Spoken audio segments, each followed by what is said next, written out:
The umbrella. The rain fell in soft, persistent sheets across the city streets, turning everything gray and silver. Sarah Mitchell stood at the corner of Fifth and Oak, her heart hammering beneath her mud-splattered blouse. She was late. 20 minutes late. And she looked like she'd been wrestling in a garden. It had started as a promising afternoon. Her daughter Emma had practically pushed her out the door, insisting that her mother deserved one evening to herself. At 7 years old, Emma had become surprisingly wise about such things. Sarah's neighbor, Mrs. Chin, had agreed to watch her, and for the first time in months, Sarah had allowed herself to hope. The blind date had been arranged by her co-worker Jennifer, who swore that this man was different. Keen. Successful. Looking for something real. Sarah had chosen her nicest outfit, a cream-colored blouse with delicate flowers, paired with her good jeans and the leather jacket she'd saved up for last year. She'd felt almost beautiful when she'd looked in the mirror. Then the bus had broken down 6 blocks from the restaurant. Sarah had decided to walk. The sky had been cloudy but not threatening. She'd have been making good time until a delivery truck had swerved through an enormous puddle near a construction site, sending a wave of muddy water directly onto her. The driver hadn't even stopped. She'd stood there on the sidewalk, dripping and stunned, watching the truck disappear around the corner. For a long moment, she'd considered going home. Emma wouldn't judge her. Mrs. Chen would understand. She could take a hot shower, put on her comfortable clothes, and pretend this evening had never happened. It would be so easy to give up. But something had made her keep walking. Now, standing outside Romano's, one of the nicest Italian restaurants downtown, Sarah caught her reflection in the window. Mud streaked across her blouse and jacket. Her hair, which she'd carefully styled, hung in damp strands around her face. Mascara smudged beneath her eyes. She looked like she'd survived a natural disaster. Through the rain-streaked glass, she could see him. It had to be him. Jennifer had shown her a photo. Michael Torres stood near the entrance, checking his phone, wearing a perfectly tailored charcoal suit. It looked every inch the successful CEO Jennifer had described. His dark hair was neat, his posture confident. It belonged in a place like this. Sarah definitely did not. She watched as Michael glanced at his watch, then toward the door. His expression was polite but distant, the look of someone whose patience was wearing thin. They'd already been waiting. She was not only late but looked like she'd crawled through a swamp to get there. This was a mistake. She should leave. Saved them both the embarrassment. Sarah turned to walk away, and as she did, her foot caught on the uneven sidewalk. She stumbled, catching herself against a bicycle rack, but her purse slipped from her shoulder and hit the ground. The contents scattered across the wet pavement. Lipstick, keys, wallet, and worst of all, the small plastic bag of cookies Emma had insisted she bring for good luck. Man, everyone likes homemade cookies, Emma had said with complete conviction. If he doesn't like them, he's not worth it anyway. Sarah knelt on the cold, wet sidewalk, gathering her scattered belongings, and felt the tears threatening. Not here. Not now. She'd cried enough over the past 3 years since Emma's father had left. She'd promised herself she was done with that. Those look homemade. The voice came from above her, and Sarah looked up to find Michael Torres standing there, holding a large black umbrella over both of them. Rain pattered against the fabric. Up close, his eyes were warmer than she'd expected, a deep brown that seemed genuinely concerned.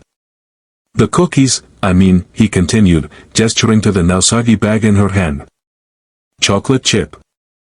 Sarah blinked, momentarily speechless. Yes. My daughter made them. Well, we made them together. They're probably ruined now. May I? Michael held out his hand. Still kneeling, bewildered, Sarah handed him the bag. He opened it carefully, extracted a cookie that had somehow stayed mostly intact, and took a bite. His eyes widened slightly. These are exceptional, he said. The cinnamon.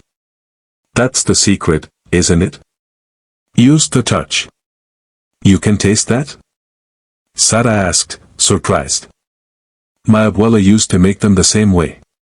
She said cinnamon was the ingredient that made people feel at home. He smiled, a real smile that reached his eyes, and extended his other hand to help her up. I'm Michael. And I'm guessing you're Sarah? Sarah took his hand, letting him pull her to her feet. She was acutely aware of how she must look, standing there covered in mud, mascara probably running down her face. I'm so sorry. You know I look terrible. The bus broke down, and then a truck hit a puddle, and I should have just gone home, but I promised myself I'd at least try to. You kept coming anyway, Michael interrupted gently. Even after all that.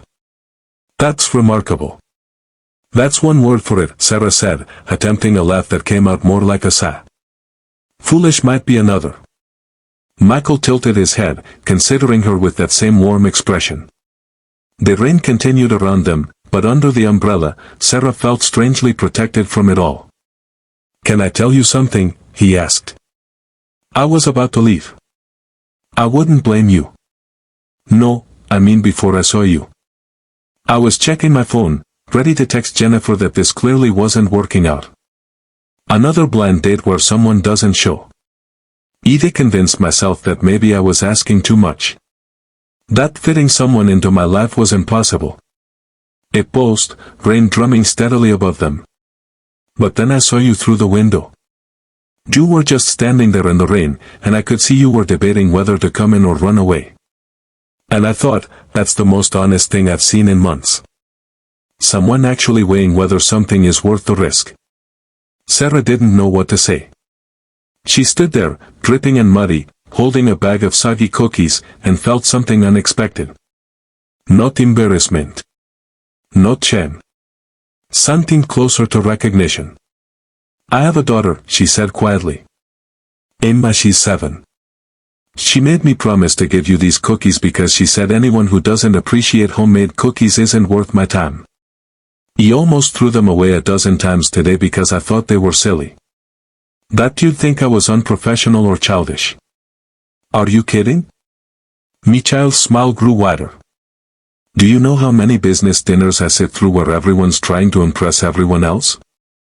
Those cookies are the most genuine thing anyone's brought to a date with me in 5 years. He glanced back at the restaurant, then at Sarah.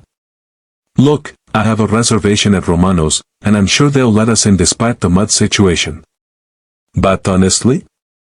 I'd rather go somewhere less formal. Somewhere we can actually talk. There's a diner 2 blocks from here that makes incredible pie. Would you be interested? Sarah looked down at herself, then back at Michael, standing there in his expensive suit, holding an umbrella over her like it was the most natural thing in the world. You really want to be seen in public with me looking like this? Sarah, he said seriously, you got hit by a mud puddle and still showed up.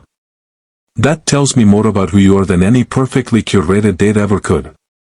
Something warm bloomed in Sarah's chest. She thought of Emma at home, probably bugging Mrs. Chen about whether her cookies had worked their magic. She thought of how close she'd come to walking away, to letting fear win again. She thought of how she'd almost missed this moment, this man holding an umbrella in the rain. Okay, she said. But I'm buying my own pie. Michael laughed, a genuine sound that seemed to push back the gray afternoon. Deal.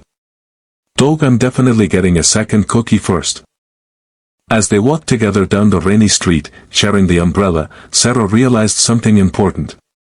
Sometimes the most beautiful moments came not when everything went according to plan, but when you kept moving forward despite the mud and the rain. When you showed up as yourself, imperfect and real, and found someone willing to stand beside you anyway. The rain continued to fall, but Sarah barely noticed anymore. She was too busy telling Michael about Emma's theory on cookies, while he shared stories about his grandmother's kitchen. Being them, Romano's glowed with its perfectly polished ambience. Ahead of them, a warm diner waited, where 2 people could sit in comfortable clothes and discover whether kindness and chocolate chip cookies might be the beginning of something real.